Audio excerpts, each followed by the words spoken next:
Survive in advance, baby. The Cougars of BYU are still Big 12 contenders, and I'm starting to ask the question now, is this going to be like 2024 all over again? Is this the 2024 Cougs round two? It is starting to look a lot like it. It's starting to feel like it, okay? Don't let anybody shame you about this win at Colorado, okay? I'm going to get to Colorado in just a moment. I don't think the Buffs are a great team. Perhaps a bowl team. We'll see. I don't think they're a great team, but it's all about surviving and advancing on the road. And that's exactly what BYU did last night. They survived a 14-0 hole where the defense uncharacteristically gave up 137 yards in the first two drives. And you're sitting there like, how is this happening right now to BYU? That's not what you expect. And it's not the thing that's important about that is like that doesn't follow the script of kind of how this BYU team is built to win games. It's not built to come back. It's built to lean on a defense that can buy time for an offense that's going to rely on the ground game and get Bear Bachmeier up to speed as the season goes along to hopefully by the end of the year, he can be a guy that can actually go win you a couple of games. So when you fall down 14-0 and you're on the road, which Colorado, say what you will about them, say what you will about the students, which certainly have a reputation that's been earned over, decades. That's a tough place to play right now. Like people are juiced for Coach Prime. It is a difficult road environment. And you let them get a 14-0 lead. Bear Bachmeier is still a true freshman having to operate in that environment. East Carolina, I know, was a nice stepping stone to this, but that's even on a different level. And BYU in its history, okay, this is a great stat that Deseret News had. BYU in its history was 7-48. 7-48 when being down 14-0. So think about that. You got 55 games that have been played where BYU has fallen behind 14-0. They won 7 of them. All right. So don't apologize for this. Do not apologize for this. And then after all that, BYU took the lead and then gave it back away and had to go win the game again. So I will reiterate once again, is Colorado a great team? No, they are not. At least not now. I will afford Colorado room to grow as well the rest of the year. But like winning conference road games is hard. I mean, ask Florida State about going to Virginia, right? How did that go? Ask Georgia Tech how easy it was to go on the road to Wake Forest. They got absolutely everything they wanted out of there. Now, maybe as you hear me say that, this is like, well, John, that's a commentary on the ACC. Perhaps tune into the live show for more on that. But this is not a team that's built to just go blow people out of the water. And generally, in conference road games, you're not going to see a ton of that anyway. This team is supposed to lean on a great defense, lean on LJ Martin in the running game. And that might be the thing that you take as a BYU fan as a real positive out of this is not only did the defense give up the 14 points early, but I'm looking through the stats here, the running game, I mean, LJ Martin averaged 3.9 yards a carry, had 15 carries for 58 yards. You had to go beyond him even in the running game to make sure that you were going to get enough production offensively. And obviously that's where Bear Bachmeier comes in with the 98 yards rushing that he had. I would still just say like the plan, at least to me as an outsider looking at BYU's team, the way it's constructed, the general idea when you have a true freshman starting quarterback would be, use the defense to beat people up. It is a great unit. Like guys like Jack Kelly and Isaiah Glasker are just stars. You let them go do their thing. They'll win the game for you. If you can take care of the ball and just continue to grow and develop true freshman quarterback, let the running game, LJ Martin, who obviously is a very good player, let some of the veteran receivers like Chase Roberts and Parker Kingston, let those guys help pull Bear Bachmeier along, see what this team winds up being by the end of the year.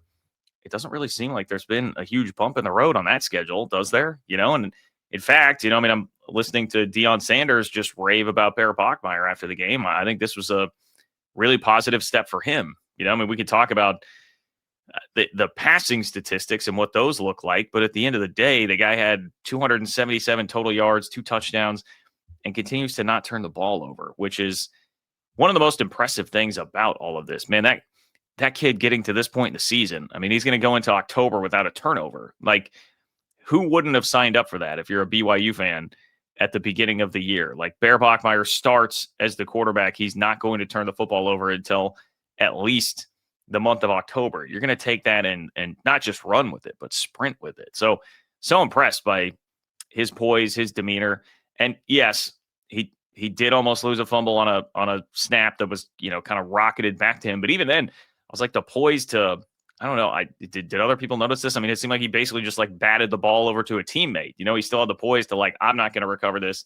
Let's see if somebody else can. And guess what? BYU did recover it. So I don't know.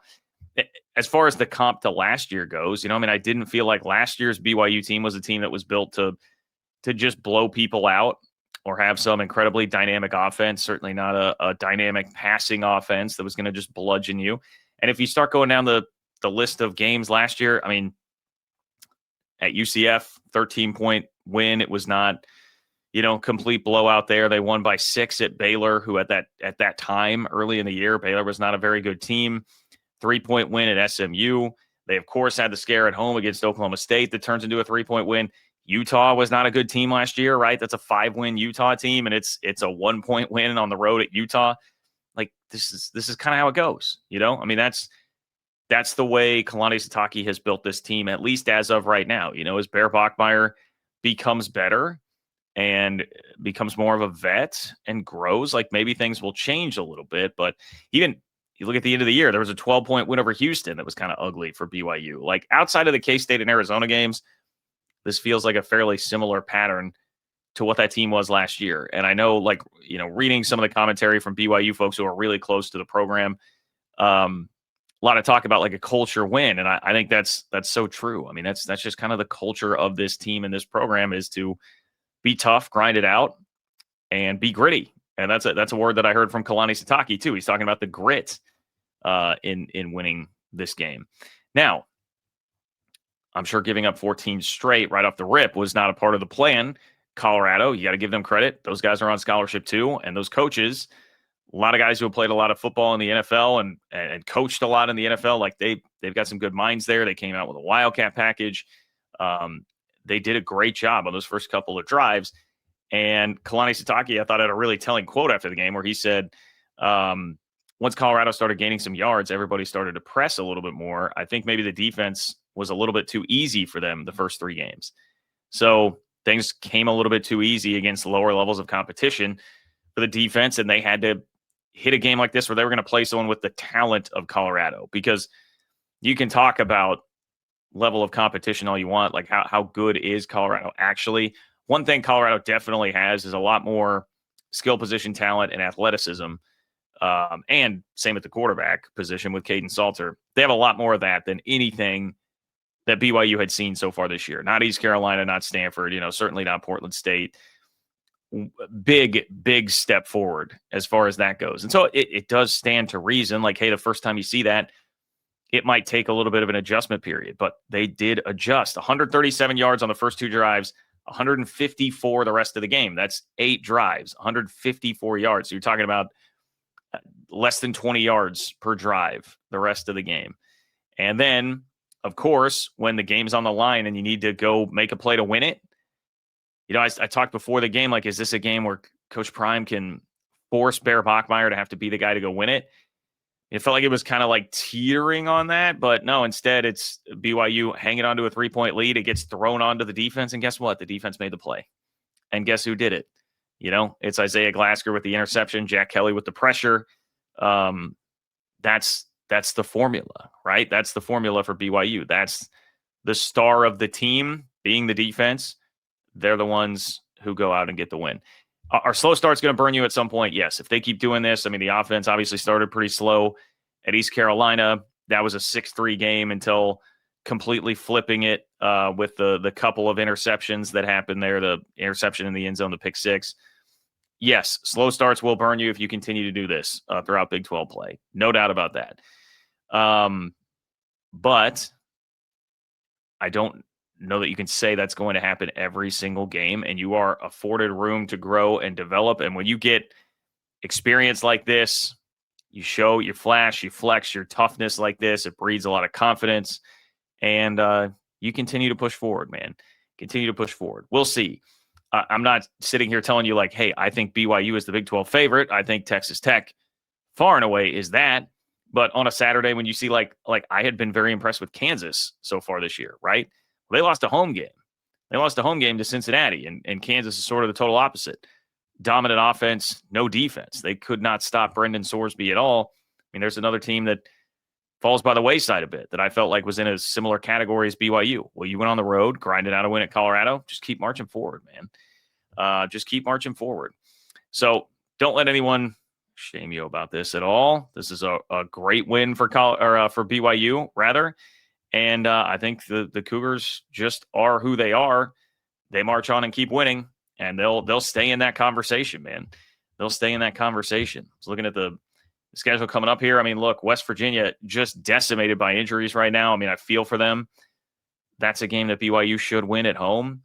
If you win that, 5-0 going to Arizona. I think Arizona got exposed a little bit on Saturday against Iowa State. That's definitely a game BYU can win. I mean, if you're 6-0 heading into that Holy War game against Utah, I mean, one, that's just going to be awesome.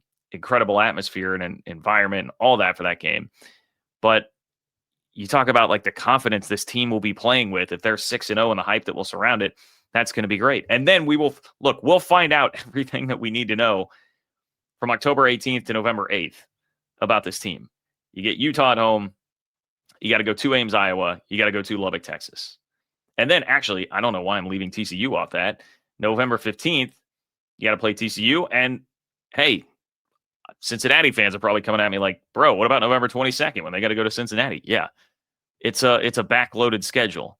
It's a backloaded schedule, but don't apologize for winning games on the front end of that, especially as you are nurturing and developing a true freshman quarterback who is just blossoming before our eyes. And I love the comp. I mean, I'm sure many people have said this, but I did love. I heard Drake Toll call Bear Bachmeier a centaur. I mean, that's what he looks like. That's what the guy looks like out there. So anyway, congrats to the Cougars. Congrats on the win. Honestly, Colorado impressed me in a losing effort. I think they're going to be feisty. They're going to be feisty the rest of the year too. So stay tuned for the live show. Take care, guys. Want to give you a little quick update here. Pop in after getting a chance to watch BYU Colorado. Take care. Subscribe to the channel, like the video, and I will see you soon.